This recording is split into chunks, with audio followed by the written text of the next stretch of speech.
Assalamualaikum warahmatullahi wabarakatuh. Kembali lagi bersama saya Aswan di Matematika Peminatan kelas 11. Masih di materi kuasa titik terhadap lingkaran. Ini merupakan video lanjutan dari video sebelumnya tentang kuasa titik terhadap lingkaran. Yang belum menonton silahkan cek di deskripsi. Baik, hari ini kita lanjutkan tentang kuasa titik terhadap lingkaran. Jadi kita lihat apa itu kuasa titik terhadap lingkaran berdasarkan gambar yang ini. Nah, perhatikan gambar di samping ini. Perhatikan panjang PN. Panjang PN itu merupakan garis yang ditarik dari titik P ke titik N. Itu panjangnya sama dengan PM. Jadi panjang PN dan PM itu dibuat sama. Kemudian dari titik M itu ditarik garis ke titik potong antara garis PN dan lingkaran, yaitu di titik C. Jadi garis MC. Kemudian begitu pula di titik N itu ditarik garis ke perpotongan antara lingkaran dengan PM. Nah, kita namakan titik D. Maka garisnya adalah garis ND. Garis MC dan garis MD itu panjangnya sama. Kemudian sudut yang dibentuk oleh dua garis tadi, garis PM dan ND, itu sama besarnya dengan sudut yang dibentuk oleh garis PM dan MC, sehingga sudut PND dan sudut PMC itu besarnya sama.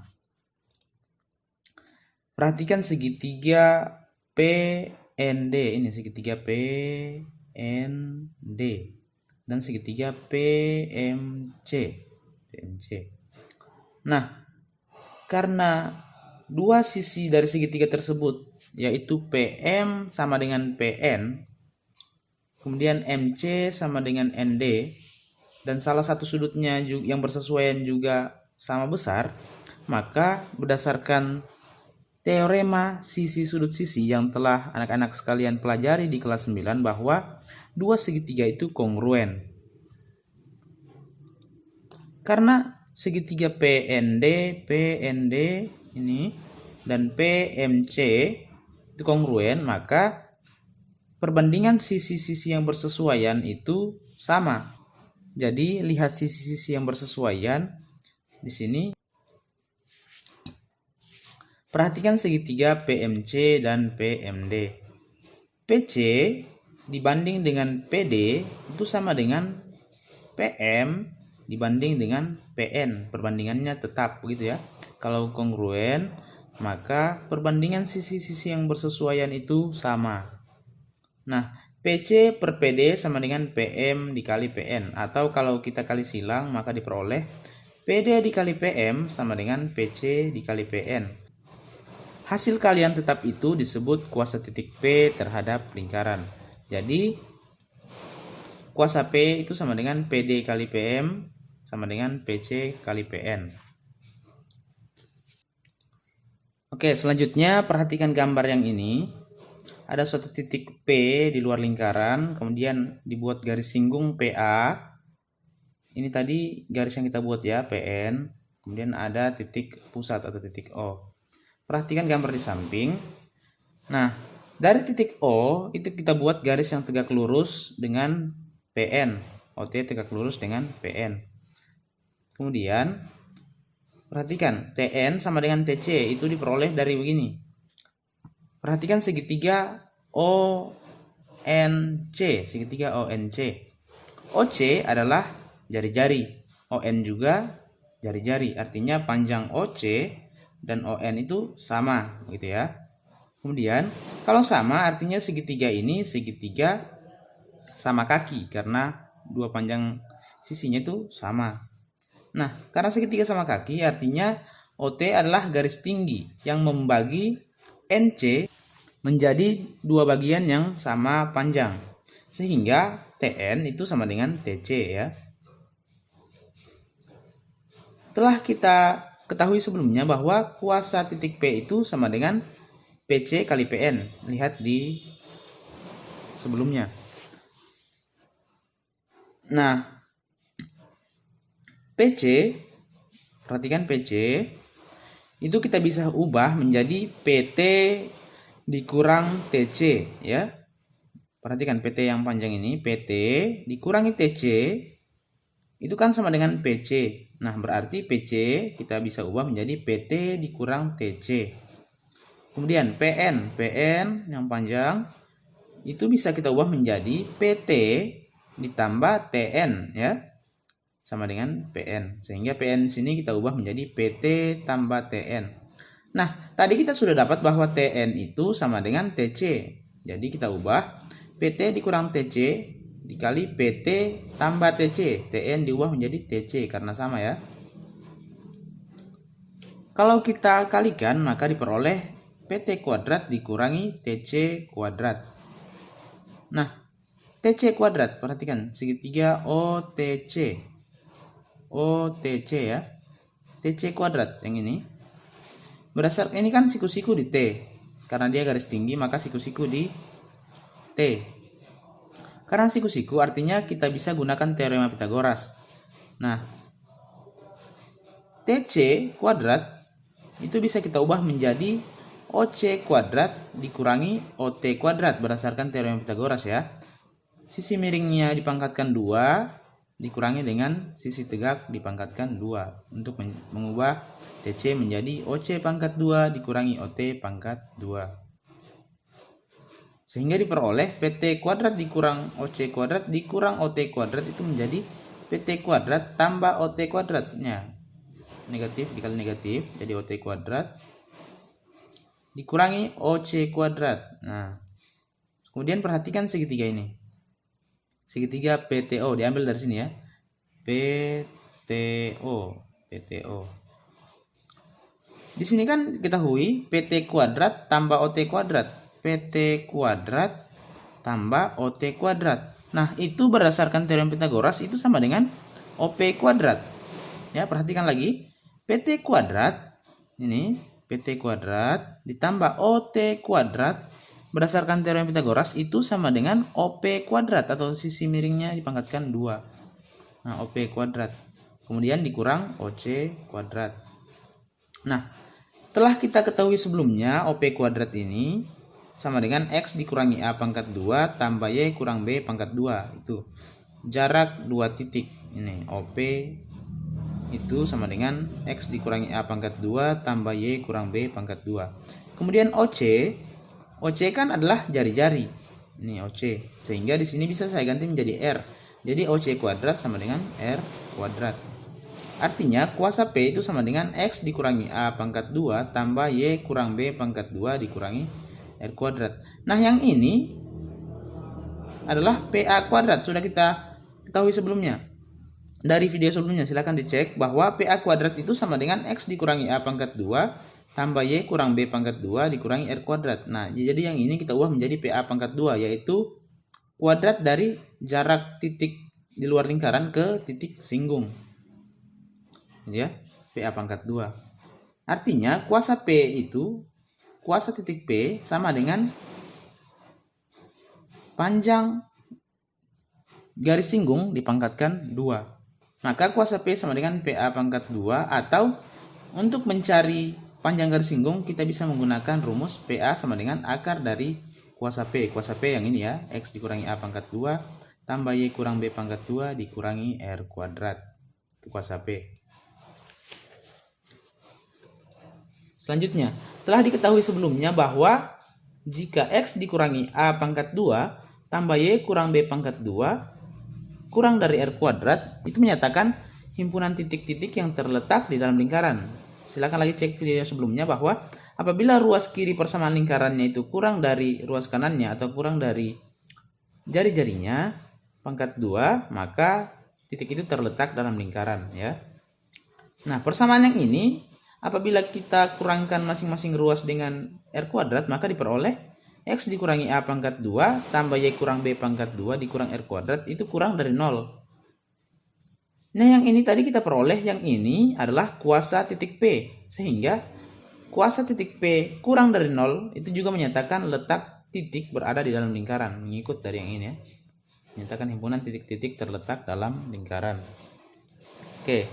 Nah, sebelumnya juga telah diketahui bahwa jika X dikurangi A pangkat 2 tambah Y kurang B pangkat 2 sama dengan R kuadrat, ruas kirinya sama dengan ruas kanan, maka itu menyatakan titik-titik yang terletak pada lingkaran.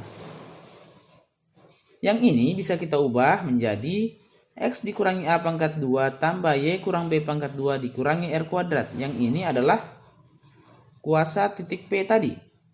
Sehingga ini saya bisa ubah menjadi K sama dengan 0.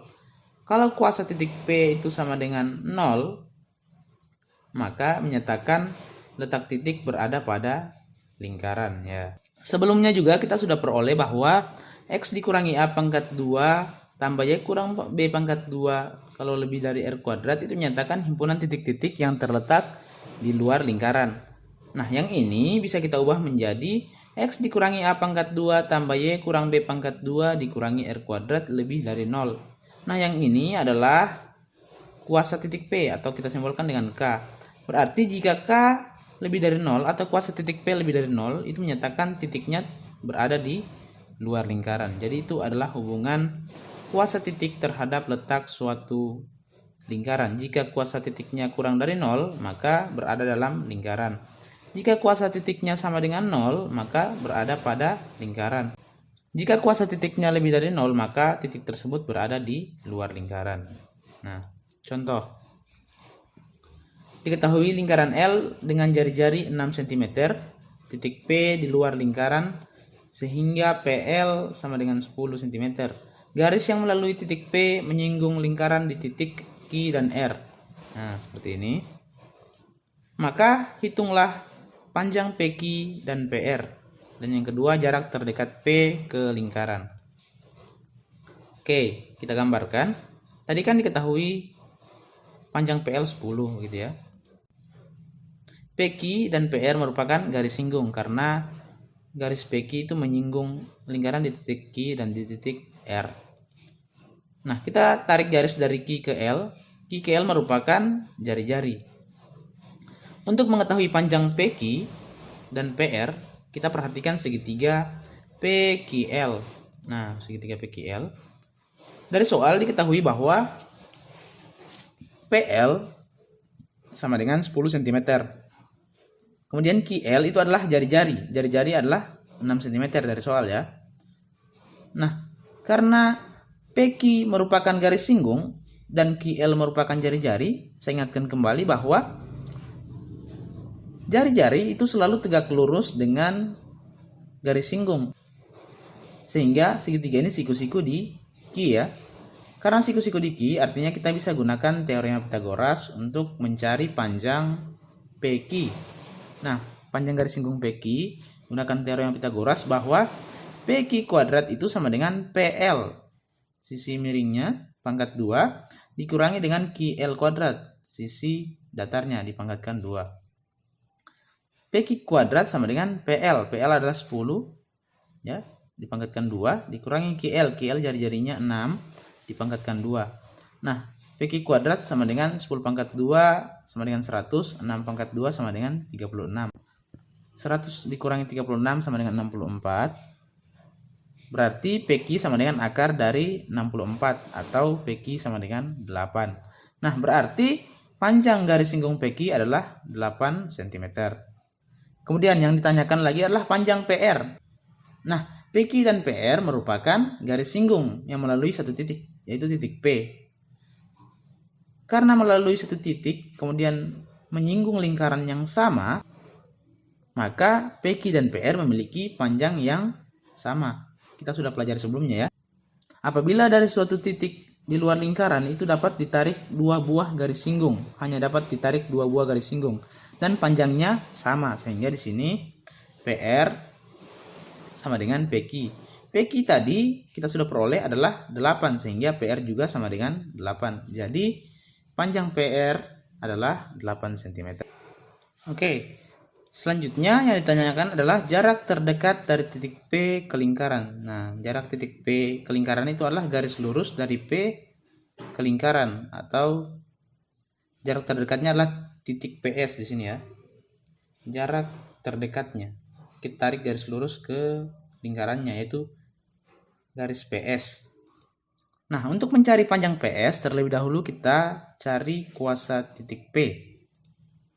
Kuasa titik P itu sama dengan PQ pangkat 2. Dari rumus sebelumnya kita peroleh bahwa kuasa P itu sama dengan PQ pangkat 2 atau panjang dari garis singgung dikuadratkan. Nah, PQ tadi kita peroleh 8. Maka 8 pangkat 2 sama dengan 64. Berarti kuasa titik P terhadap lingkaran adalah 64.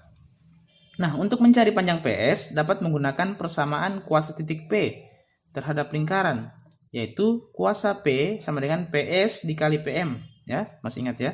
PS dikali dengan PM. Ya, PS dikali dengan PM. PS dikali dengan PM, PM-nya kita ubah menjadi PL tambah LM. Nah, PL kan tadi ketahui 10 cm. LM adalah jari-jari juga, maka LM adalah 6, sehingga kuasa P-nya 64 dikali kuasa P-nya 64 sama dengan PS dikali 10 tambah 6, karena kita ketahui di soal PL-nya 10, LM-nya adalah jari-jari, jadi 6. Maka 64 sama dengan PS dikali 16, sehingga diperoleh PS sama dengan 4. Jadi, jarak terdekat titik P ke lingkaran yaitu 4 cm. Baik, sekian pembelajaran kita tentang kuasa titik terhadap lingkaran.